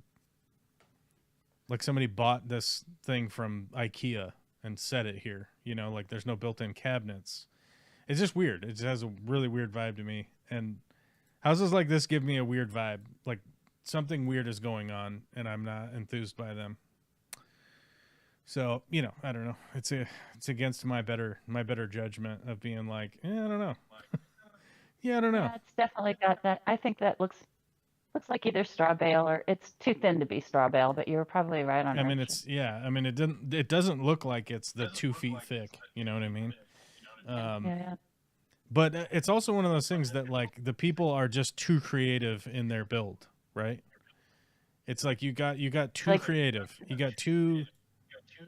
Dude, this isn't Taos. What the hell? Yeah, well, it's the like, well, hey, I have all these ideas, and it's like, oh, it's wonderful. You have all these ideas, right? Scatter but them like it's seeds. too Don't many. plant them all in the same. What's that? Scatter them like seeds. Don't plant them all in the same pile. Yeah. Let's see. Mickham says, I watched a cool video of a Peruvian guy in the mountains of the Andes. He collected water in large plastic sheets from the nightly humidity, or the nightly humid wind. Doing it consistently gave him enough water to grow his food. It dripped off the hanging sheets. Yeah, moisture collection. A lot of places have been able to do that. You know, on the planet that we live on. People have been doing that, and I think it really is definitely going to be mixed results, right? So, like, having been to Peru myself, like, you got to think the Andes, where the Amazon pushes up into the Andes, is very unique in the standpoint of having flown over it and actually looked at it, where you go like, holy shit, that's like wild rainforest down there, and then it just goes up. There's just a wall that just goes up. It's kind of wild. So I'm guessing a lot of that would have to do with sort of just accessing the natural effect that is happening of that than anything else. And you could probably do like a little bit of it in eastern Washington, but it is so dry over there because of the Cascade Mountain Range and the fact that it is elevation. Like,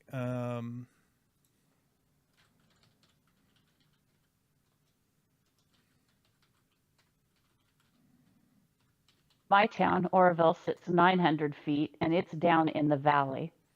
yeah, like Spokane, Washington is way down, right?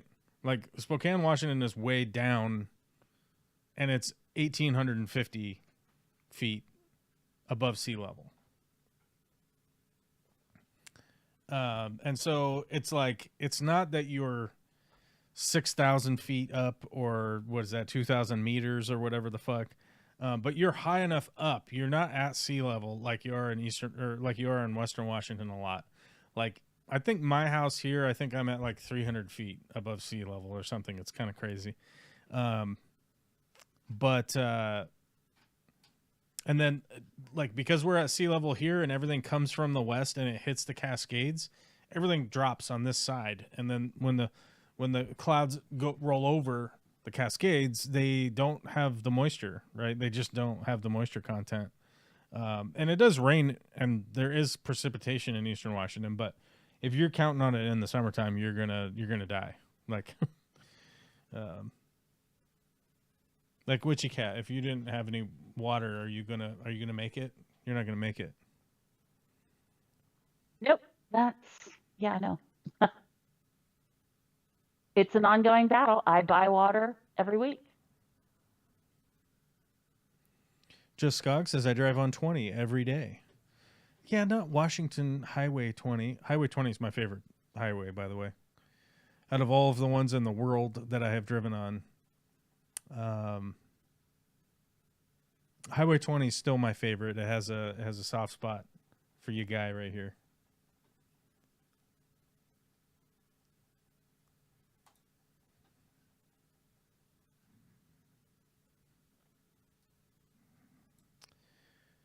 So 2 weeks, huh? What's that? Said 2 weeks, huh? Florida. For you guys, it's 2 weeks. For you guys, it's 2 weeks. Like it'll be a 2-week gap in between me being live. Because I'm here now, and then we leave like midweek, and then we're gone, and then I come back on like a Tuesday or something. But I have to get right back to work because I got to finish this house that I'm working on. And also part of the problem was like I didn't realize we were going to be gone as long as we were going to be gone. I thought we were going to be gone like 4 days, and I had told my customer that I was like, oh yeah, I'm gonna be gone for like 4 or 5 days, whatever, and then I'll be back, and then yeah, it was like 10 days.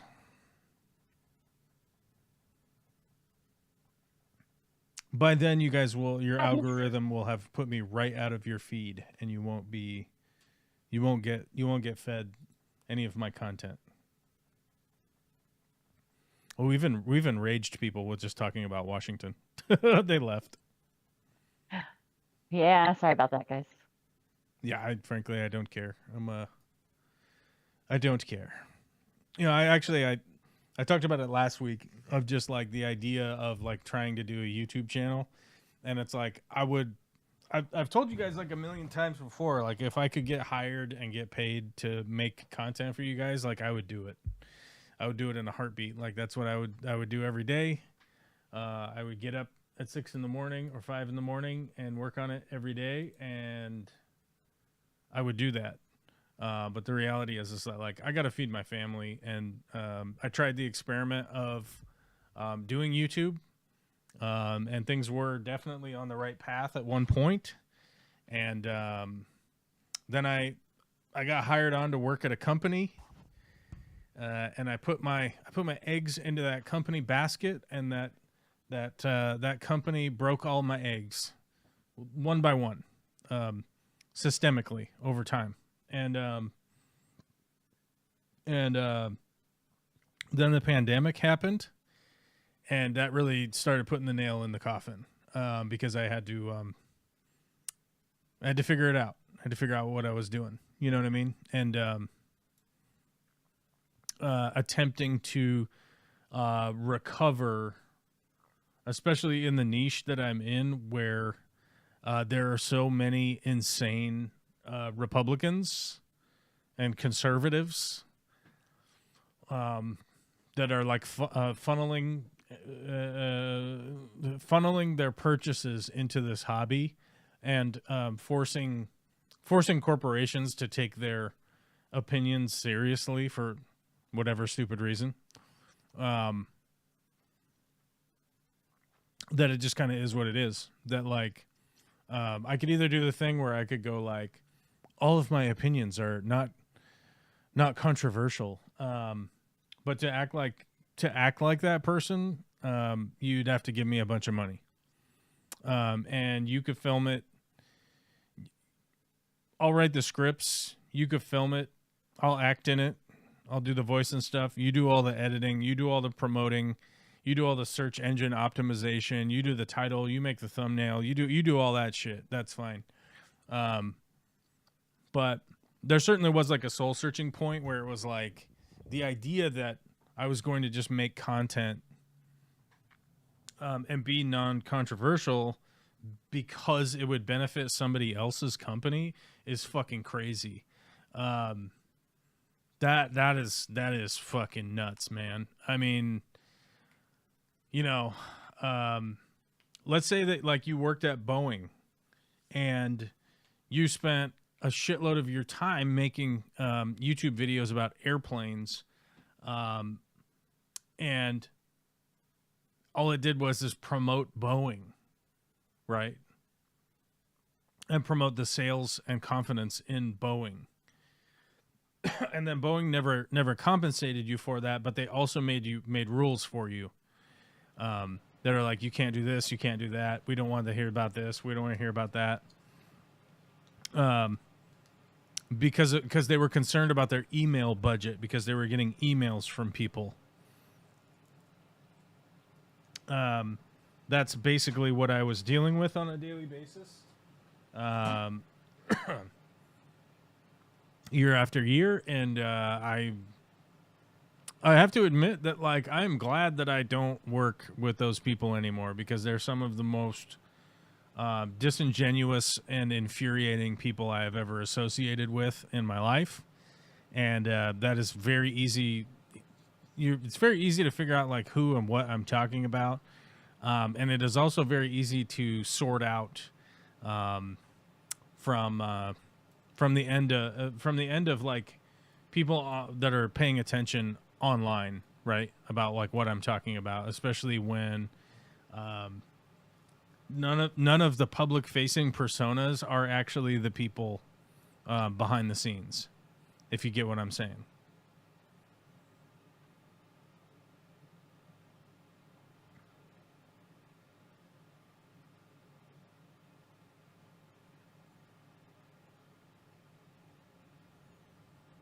Yeah, I in my life, like I've worked for some pretty crazy people. I've worked for some people that would obviously have and would obviously represent themselves in a solid PR type way, right? Which I've never criticized people for doing that. I've never criticized people for having solid public relations or having solid public relations type people. But more often than not, like when companies are going to employ people that are forward facing in a PR type position, they're normally going to pay them and compensate them for that. It really is kind of a part of the way things worked, especially when I worked for big restaurants and stuff like that, where the a management team or whatever, they're going to be pretty heavily compensated for being the forward facing and being the PR team. But you know, one of the big issues with having like a YouTube presence ahead of time and the total lack of could just have had me be a contracted employee, whereas you would hire me for, say, $28,000, and I do a job, and I'm unassociated with the company. I was just a hired contractor. Wouldn't have been a big deal. But the idea was to always get me on the payroll so that I would end up being a payroll employee versus somebody who could continue to be independent. That was the whole idea. And, you know, I had a lot of conversations about that stuff and as to why it would be headed that direction. And the only reason that anything would be headed in those types of directions was for not my benefit. Right. And that's pretty plain and apparent. And it is what it is, you know. So it's always at the end of the Monday stream, I try to give you guys a bit of a shout out and say thank you for people that have super chatted, and thank you for people who are members on the channel and people who are on the Patreon. It's a big thank you to all you guys. I know that we don't necessarily have people hanging around that can afford to shell out a shitload of money for me to make them YouTube aquarium content. I get it. I don't hold it against anybody. And I always just put it out there because you never know. Somebody might win the Powerball one of these days and say, hey, you know what? Let's try and start a cool project and let's go do it. And I'd be down to go do it. So it was pretty funny because, you know, recently I had a long conversation with one of my good friends, and one of my really good friends, and they happened to know everything that was going on for a long, long time. And having talked to him recently, I was like, "Oh yeah, I'm not involved with that company anymore," and blah blah blah, and this and that, and explaining what was going on. And they were actually shocked that they didn't realize that I was just the contractor at that company. Like, they thought I was building aquariums and doing aquascaping and, like, filming the aquascaping and all that kind of stuff.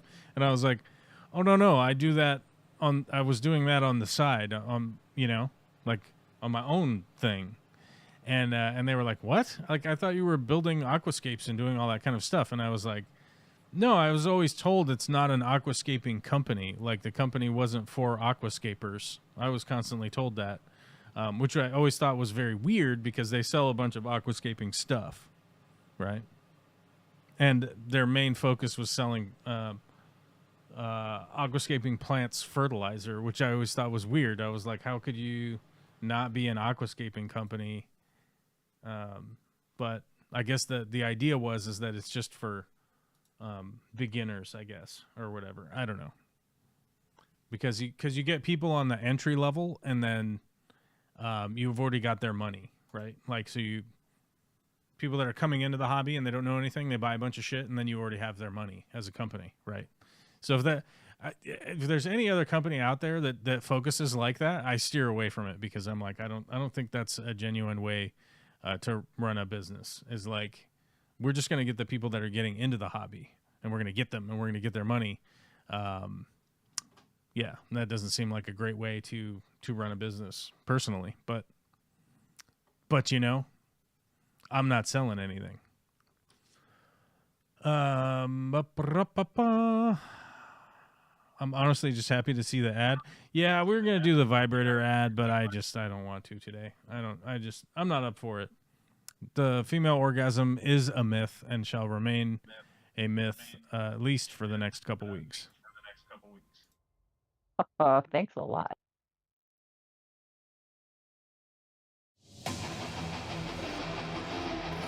I resent that.